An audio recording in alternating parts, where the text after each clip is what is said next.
Hi, everybody. As I said, my name is Sizemore.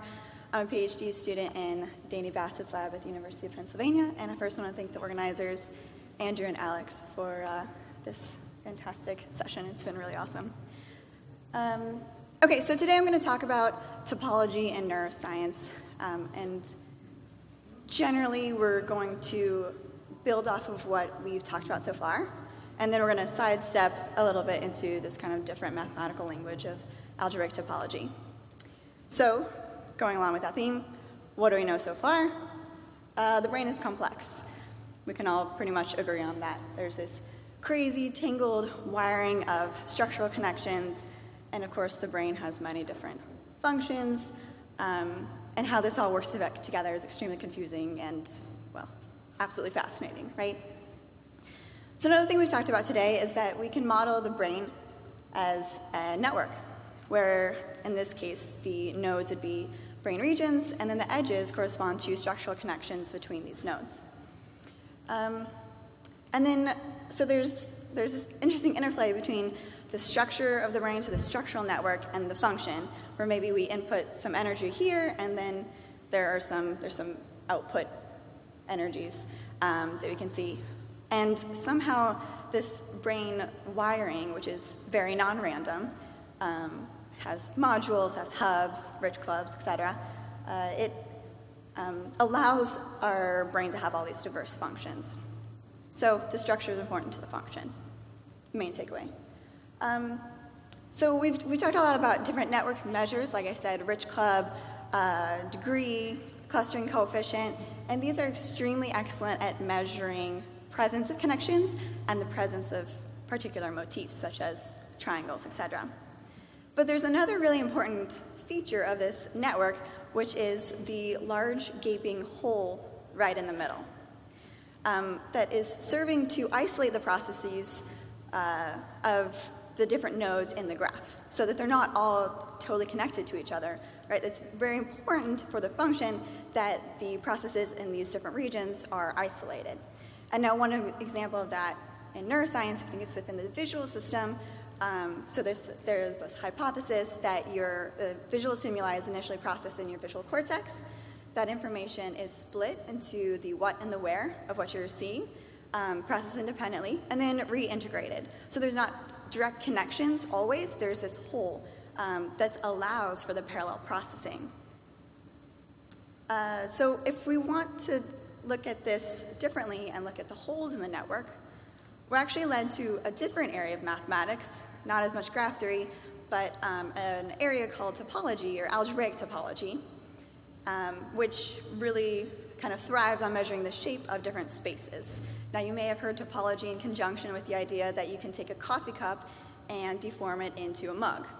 That's the kind of topology we're thinking of. The intrinsic topological features, that one cavity, and kind of, there's the circular tube going around it, those are the topological properties that are conserved when we take a donut and then we deform it into a coffee cup. This is just a different perspective. But in this field of topology, there are methods that can get at this question: what are the important topological features of a space? So here, the method is called homology, and we look at this kind of space on the left. The really only interesting topological feature is that it looks like a point. In the middle, there's this cavity that kind of looks circular. And on the right, there's a space that has two cavities that are connected together. So this branch of mathematics can detect these sorts of features. So what happens when we take this more topological perspective?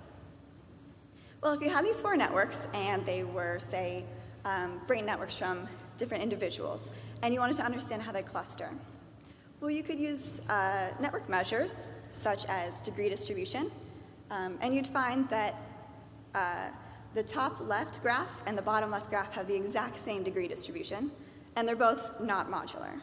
Whereas the top right graph and the bottom right graph have the exact same degree distribution, and they're very modular. So the network properties of these graphs will cluster these graphs into the columns. But if you kind of look at it in this different light, where we're looking at topological features, such as cavities, well, the top two graphs are basically circles that that surround one large cavity, and the bottom two don't have any of these large global scale cavities. So we'd actually cluster, from this topological perspective, the rows together. And this is just highlighting that this is kind of a different perspective. There's not one better than the other, but we can use these in conjunction together, and that network features from graph theory and these topological cavities from algebraic topology are really capturing different properties of these graphs, of these combinatorial objects. And so we've already talked about structure, but so the top right is indicating, this macro scale, why cavities might be important for diffusion of information at this macro scale. But there are many other scales at which this can be very important. For example, on the bottom left, we have an example of 3 nodes that may be on the left of this bottom left section. They all correlate together. So together, they kind of act as one functional unit. Where at the right, we have these 3 nodes again, and they're each pairwise correlated, but together they do not act coherently. So that's not one functional unit. There's a cavity there. On the top right, you have 2 examples of some neuronal connections, where you have a direct connection on the left side and a cavity on the right side. So this can detect the difference between these, again, direct connections versus redundant connections. And in the bottom right part, we have these kind of place field-like looking things. So there's actually been a ton of work in looking at the topology of place fields, and that it has a really beautiful connection to algebraic topology. But I'll leave that work to Karina Curto. If you have more questions, please talk to me about that. Anyways, so in the previous examples I've shown you, it's been really obvious which graphs, networks, or structures have some, large gaping hole, one large gaping cavity, but that's not the world we live in. This is our actual data. It's messy, there's lots of nodes, there are lots of connections. How is it that we can actually pull out these cavities now that we think that they're really relevant? Well, the answer is the same thing that the topologists have been using for however many years. The answer is homology. So what we're going to do is go through a little bit of the mathematics on how to compute homology of our brain networks. So because this is, these are some different formalism, use some different language, we're going to take this a little bit more step by step, again, building off of what we know about graphs, and then moving over to algebraic topology. So first, okay, we're comfortable with this brain network being, or the brain being modeled as a graph. We have our nodes as our objects, and relations between nodes are strictly pairwise. We have edges, right? Nodes and edges. And we get this sort of brain graph here. But when we move to algebraic topology, we're going to have a similar thing, but we have sort of an expanded range of building blocks. And what I mean is that we have the same objects. We have nodes. So again, these could be regions of your brain, but the relations can be between any number of nodes. So you can have, these relations are called simplices. You can have a 0 simplex, which is just a node, a 1 simplex, which is an edge, a 2 simplex, which is a filled triangle, and then a 3 simplex, which is a filled tetrahedron, and so on and so forth. So the number right before the simplex indicates 1 less than the number of nodes needed, and it comes from the idea that this is the dimension that's spanned by those nodes. So a tetrahedron, the volume inside sits in 3 dimensions, so that's why it's a 3 simplex, uses 4 nodes. So anyways, this is our expanded set of building blocks now, and within the brain, we imagine there are groups of nodes that all collectively act together at some particular scales. So these functional units could be now our building blocks here, and the collection of simplices forms what's called a simplicial complex. So we had originally a graph with nodes and edges. Now we have a simplicial complex with nodes and simplices. So you might ask, how do we actually get to the simplicial complex? Well, if you paid attention a couple slides ago, what I'm showing you here is actually just the original graph, but I've colored in all the cliques within the graph. So every time we have a set of k all-to-all connected nodes, I can color that in, which I've actually done here, and that can give me a simplex. So that is called a clique complex. It's completely unbiased because we're not assuming anything higher than just what we're given. But you can imagine you can imagine a couple different ways of making a simplicial complex from a graph. You could say color in the cliques, but then only do that if the nodes all are from the same functional system or something like that. I'll point out a review at the end that deals with some of those questions. Okay, so if we assume that we can get a simplicial complex from our graph, now what remains to do is to actually compute the homology, look at the topology of this simplicial complex. Well, at the beginning, again, these are easy spaces you could see very directly, a point and the cavities within the middle and the right spaces. And here, we want to do something very similar. But now our simplicial complexes, well, these are combinatorial objects that I can encode as matrices. So we're going to talk through how we actually compute the homology, compute the number of cavities of these simplicial complexes. And incredibly, it's all about boundaries. So I'll show you that the boundaries and the relations between simplices totally give rise to us being able to find and detect these cavities. So how do we actually compute this? Well, first, let's think about just the nodes and edges of the simplicial complex on the left. I've labeled them all and color-coded them all. So we can create what's called a boundary matrix, D sub 1, where we have this binary matrix where we have a row for each node and a column for each edge. And I've labeled the nodes in the column, or the rows in the columns appropriately. So we're going to put a 1 in the matrix if that node is a parent node of that particular edge. So for example, node 1 is adjacent to edges 1, 5, and 6. So you can see in the matrix, there's a 1 in row 1 and entries 1, 5, and 6. Similarly, you can pick your favorite edge, for example, edge 5, that has boundary nodes 1 and 5. So there are the 1 entries at 1 and 5. Okay, now remember a matrix can also be thought of as a linear map between vector spaces. So here what we've actually done is even though I've just made a matrix that records the parent nodes or the boundary nodes of each edge, I've actually defined a linear map from the vector space spans or generated by the nodes, by the edges to the vector space generated by the nodes. So I take an edge and I send it to its boundary. Now I assume that you don't want to look at binary matrices for too long, so we'll just represent this as D1. The boundary matrix D1, the 1 stands for the 1 simplex, and we'll go through some examples because it's, this all takes place in your computer, so what we need to build up is the intuition. So on the left, I'm going to show you the simplicial complex, and I'll highlight the edge. Or a collection of edges will compute the boundary. And then on the bottom, right below that, we have a vector which corresponds to that particular edge. So here we're looking at edge number 1. If we throw in edge number 1 to our boundary map, our boundary matrix, well, what are the boundary nodes of edge number 1? It's nodes 1 and 2. So you output this vector that has a 1 in the first and second entries. Okay, so pretty simple. The next one, we'll throw in edge 4. What are the boundary nodes? Well, the boundary nodes are the 4th and the 5th node. Okay, now what happens when we throw in a path or a walk? Here we have a walk that begins down on the bottom left side and ends at the top, and it goes through edges 1, 6, and then 4. So what's intuitively the boundary of this path is the start and the end node.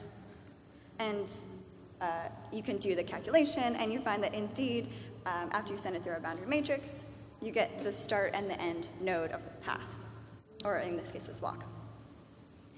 Okay? So now, if the boundary of a walk is the beginning and the end node, what happens when those two are actually the same? So what happens if our walk is actually a cycle?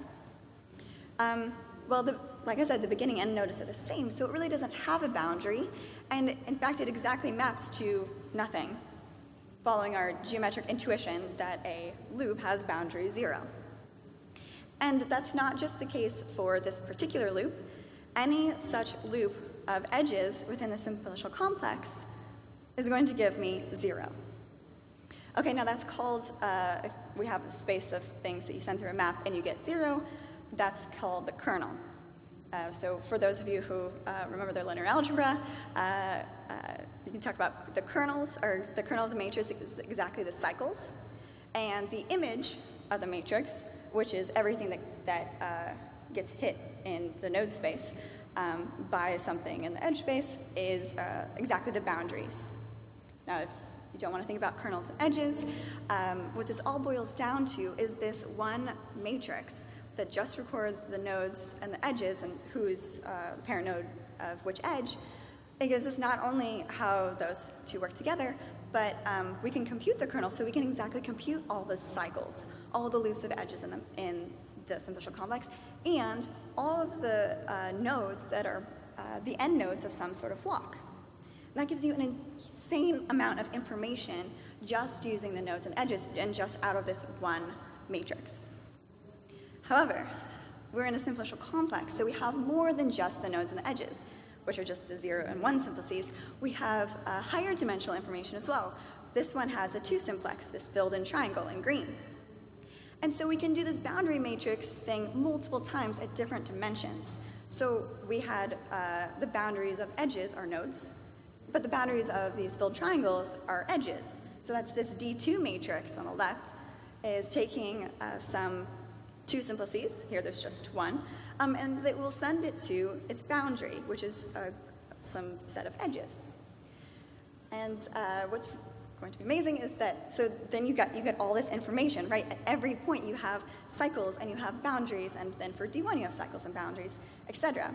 This D0 map is not particularly interesting. It sends everything to 0, so I won't talk about it too much. But yeah, so okay, now it sounds like I'm just starting to geek out about these linear maps. But what we really need to talk about are the cavities, right? Okay, so let's see where those come in. What we're going to do is we're going to take all of that information within those maps that I just talked about, and compress them down into just the topological features. Okay, so how we do this? When we think about a cavity, there are 2 components. First, it needs to be surrounded by something. If there's some void and it's not surrounded by something, then it's just the outside. Okay, so we need to be surrounded by some cycle. Secondly, a cavity needs to have some sort of void in that. That's almost trivial. But if you don't surround a cavity, then it's not a cavity. And why I break these 2 apart is because there are different types of cycles. On the 2 on the left, if we have our reference simplicial complex up there on the top left, so these 2 cavity surrounding loops both surround that cavity within the simplicial complex. However, the one on the right is a boundary loop. All it does is surround a 2 simplex, right? So this boundary loop is not giving us any more information about the cavities within our network. So, all right, we're closer. We have cycles, and we have separated them into those that surround cavities and those that are boundary loops. But if I wanted to say how many cavities are within the simplicial complex, well, I shouldn't just count the number of cavities surrounding loops, because both of these loops, in this case, surround the exact same cavity, right?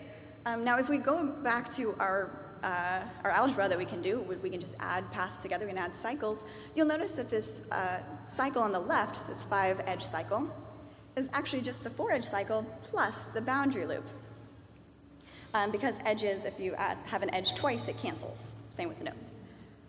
So, in fact, we want to call these 2 cavity surrounding loops equivalent. They're not exactly the same. They even have different numbers of edges, but they go around the exact same cavity, so they need to be equivalent when we're trying to count out cavities, or we'd overcount. This is called making an equivalence class. We want to call these 2 equivalent. And they'll be equivalent because the difference between these 2 loops is a boundary loop. And so I'm showing that, trying to show this on the right. If you look at the 4-edge loop that surrounds the cavity, that top edge, because the 2 simplex is filled in the top, you can take that top edge of the 4-edge cycle and kind of stretch it through the 2 simplex, again, because there's stuff there, you can stretch it through that 2 simplex into the 5-node cycle. So if you are thinking back to the coffee cup donut example, we can do a lot of stretching in topology, right? That's kind of where this is coming in. Another way to think about this, because it's one of the tougher topics, is if you are in a park and you walk around a lake. Well, if you start at the beginning and you walk around the lake, you come back to the beginning, you've walked around one lake. And then you can do a different walk where you walk around the lake, but you can walk around some grass as much as you want, and then come back. You still only walked around one lake. So if those 2 paths that you took differ in just walking around some grass, well, you always have only walked around just the one lake. So just a different visual example. But importantly, when we reduce to these equivalence classes of cycles, which is what I'm denoting here, we denote an equivalence class by these brackets. We actually now have gotten what we wanted. We get 1 cavity per equivalence class. So here, since these 2 cycles differ by a boundary loop, they have the exact same equivalence class. And I could pick out one of them, and it would point me to that particular cavity.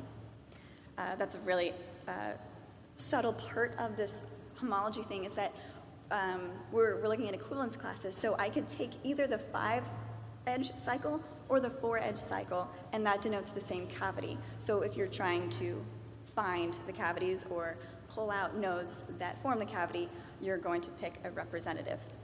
And that is something that I'll also touch on later. If you have questions, let me know. So anyways, now so the equivalence class is what we want. But how did we get there? We used cycles and we used boundaries. And that's exactly what we get from our linear maps, from these boundary maps, D2, D1, right? So we looked at all the cycles, which we got from the kernel of our D1 matrix, that boundary matrix. And we get those cycles that are boundaries of higher dimensional simplies from the D2 matrix.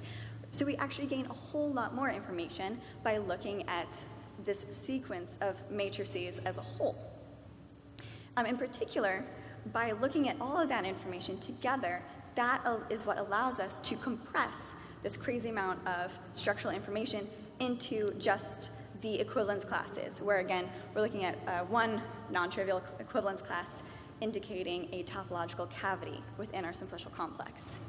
So this is where the compression happens. We're trying to take all this information, and we just squish it into what is topologically fundamental about the simplicial complex. So here, in this example, we have H1, which is called the first homology group. It's just generated by 1 equivalence class, 1 non-trivial equivalence class. So that indicates that our simplicial complex has 1 cavity that's enclosed by edges. And we call Betty 1 the dimension of H1, which again counts the number of different holes of that dimension. So as a recap of what we've done so far, we had our brain. We can make a graph out of it. From this graph, we can make a simplicial complex. So now that's stepping from graph theory into algebraic topology. We use our boundaries, which is, if you want to think about it, kind of the assembly instructions of your simplicial complex. And we use these boundaries and the assembly instructions to compress the structural information into equivalence classes or topological cavities. So again, though our example only looked at cavities of dimension 1, which means cavities that are surrounded by edges, we can think of cavities that exist in all dimensions, and we can compute them all using just these matrices. So a cavity of dimension 2 is right there in the middle, the octahedron with the there's a void in the center. And on the right, so that's made by 2 simplices, on the right is a 3-dimensional cavity, if you want to think about it that way, but it's surrounded by 3 simplices, or tetrahedra. And I don't have a nice picture because that does not embed nicely into 3 space. So, but yeah, so at the end of the day, this homology can tell the difference between the topological cavities on the top and the trivial topologies on the bottom. Okay, so now the question becomes, all we've done so far is look at one simplicial complex, a binary simplicial complex. The simplex exists or it doesn't, just like a binary graph. But most data is weighted. We have number of streamlines or the strength of correlation or something like that. So where applied topology really started gaining a lot of momentum is when the mathematicians figured out how to expand homology to weighted networks. That's a very beautiful way. So that's what we'll talk about next. So we've talked about this a little bit earlier today. If you have a weighted network, this induces a natural ordering on the edges from greatest to least, right? So you got your strongest edge, your second strongest edge, etc. So we can then take this weighted graph and turn it into a sequence of binary graphs where we just start with empty graph and add edges back one at a time in order of decreasing edge weight, right? Now this row here can either indicate edge density or the threshold weight that you've used, something like that, etc. But the important part is that, okay, from this weighted graph, now we have a sequence of binary graphs. But what we just talked about a couple slides ago is from a binary graph, we can get a simplicial complex. So actually, every time we add back an edge, we get a simplicial complex, right? And this gives us not just this is called a filtration, the sequence of binary graphs or a sequence of simplicial complexes is called a filtration. But now we gain so much more because we want to think about this, oh goodness. We want to think about this as looking at the simplicial complex as it grows. So even though the movie's not playing, you imagine that there are nodes, and we're going to start adding simplices here and there, and so you can almost visualize kind of watching the simplicial complex as it grows, and you then can look at the cavities that appear and disappear. And in particular, as this grows, well, we're looking for cavities, as I said, so once we hit a simplicial complex, like this one right here, that has non-trivial homology, we say, hey, look, there's a cavity. This is the first instance that the cavity was born. But next, because we know how to map one simplicial complex to the next, we're just adding simplices, we're adding edges, we can track this cavity through simplicial complexes until finally there's no cavity anymore. It's been filled in by higher dimensional simplices, and we call this the cavity death. You can continue along your filtration, maybe nothing else of interest really happens, but importantly, this takes our weighted network and translate it into something where we can actually follow the cavities along this parameter, again, which could be edge weight or number of connections, etc. So then each cavity is assigned a bar, like this one right here, which indicates that it has been persistent. So this is called persistent homology. And the collection of bars or persistent cavities within your simplicial complex is then called a barcode. Doesn't look like much here, but you could certainly envision a network, a weighted network, that has many different topological cavities that are born, evolve, and die as you filter through the edge weights, right? And that will give you a much more interesting barcode and quite honestly something that looks really more like a barcode. These are kind of difficult to interpret sometimes, so one of the things that we've done is simplify these barcodes by turning them into Betty curves. Remember, the Betty 1 was the dimension of the first homology group, so now we're just looking at Betty 1 as a function of our edge density or parameter row. Another way to think about it is you can look at the barcode and simply just count the number of bars that are alive at that particular point. So here Betty 1 starts at 0 because we have no bars. It goes up to 2 because 2 persistent homology classes have been born, 2 persistent cavities.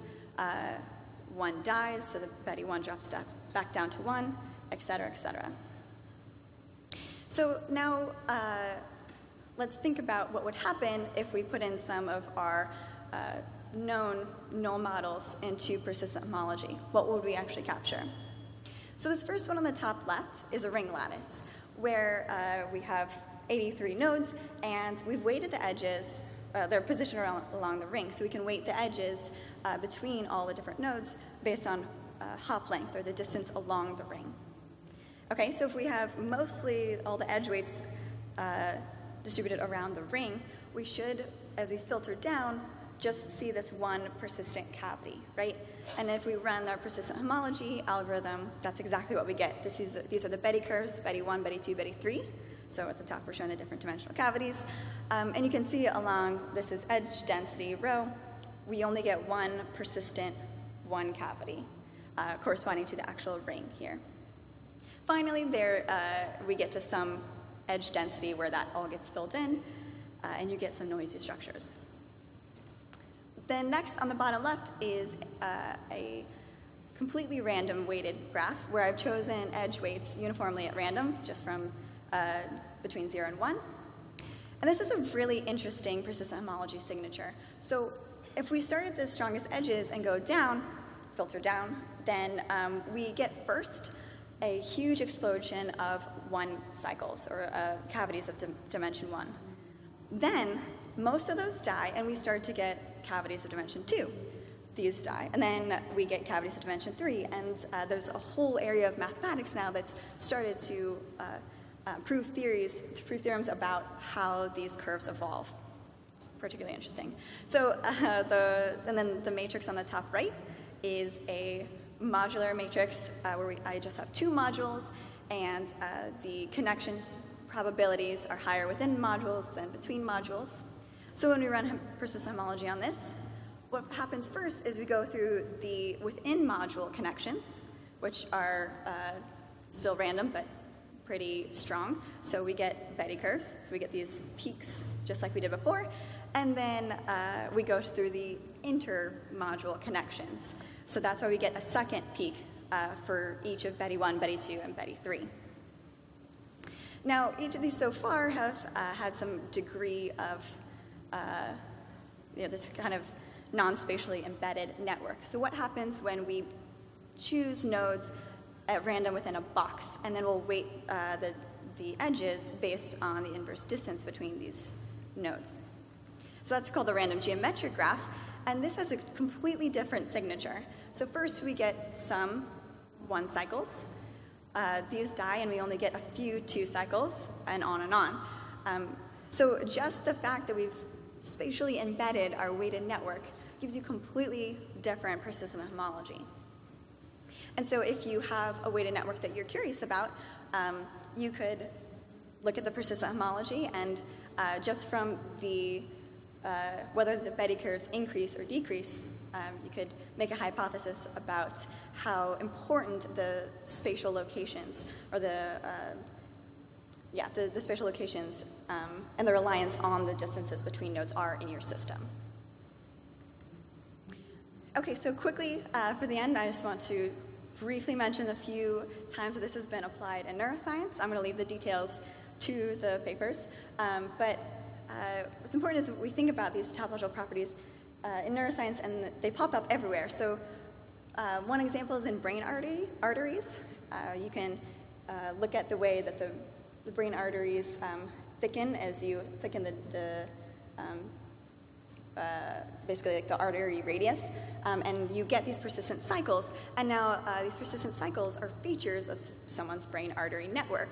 And this paper was able to show that these topological features correlate with age, even when you control for artery length and other things. Additionally, you can look for topological cavities within the structural brain network. So here, we actually found that there were 20 1 cycles, or cavities of dimension 1, and two cycles, or cavities of dimension 2.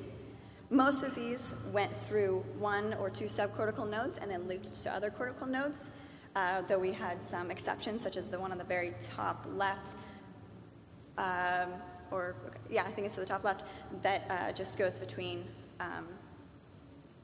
4 subcortical regions. People have also thought about directed cavities. Here, these are plots showing the ratio between Betty 1 and Betty 3, so the ratio of cavities in different dimensions within the network as this modeled rat circuitry responds to a particular stimulus. So I start at 65 to 70 milliseconds in the bottom and follow that ratio through time. And this particular model was able to look at the different layers of the network, and so you're seeing on the right the different activity and the different layers as this ratio is changing. Finally, there's been other work in more the brain imaging field where they use cortical thickness to filter their networks, and we're able to find this difference between brains from people with autism versus healthy controls. So on the right, this is actually called a persistence diagram, where we've taken the barcode on the bottom left, and since each bar has a birth and a death, we can translate that into, like I said, a persistence diagram, where we go along the x-axis to the birth, and then along the y-axis to the death. And so if that bar, so then that particular point on this persistence diagram indicates one topological cavity. And so that's what we're showing on the right. But what I want to emphasize is that this is a really new field, and right now the mathematicians are even developing and proving things about the methods themselves. So if we think that topology is important, it's really crucial that we have this crosstalk between neuroscience and topology, because we want to develop methods that actually help people that are actually effective. And so, yeah, just a plug for continued dialogue between these two areas. It's very important. So I'll just leave you with a couple references. This is by no means exhaustive. First, we have some software. I particularly use Irene. It's written in Julia, but it's easy to take your matrices from MATLAB or Python and put them into Irene. You can also use Dionysus, JavaFlex. There are many different softwares you can try.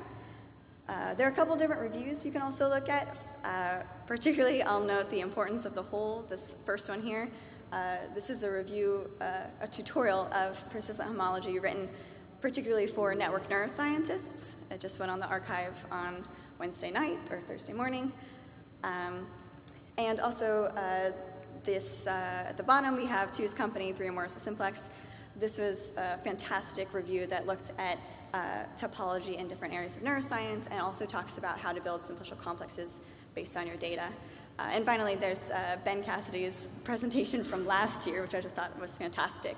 And that's online, you can look at as well. So, thank you.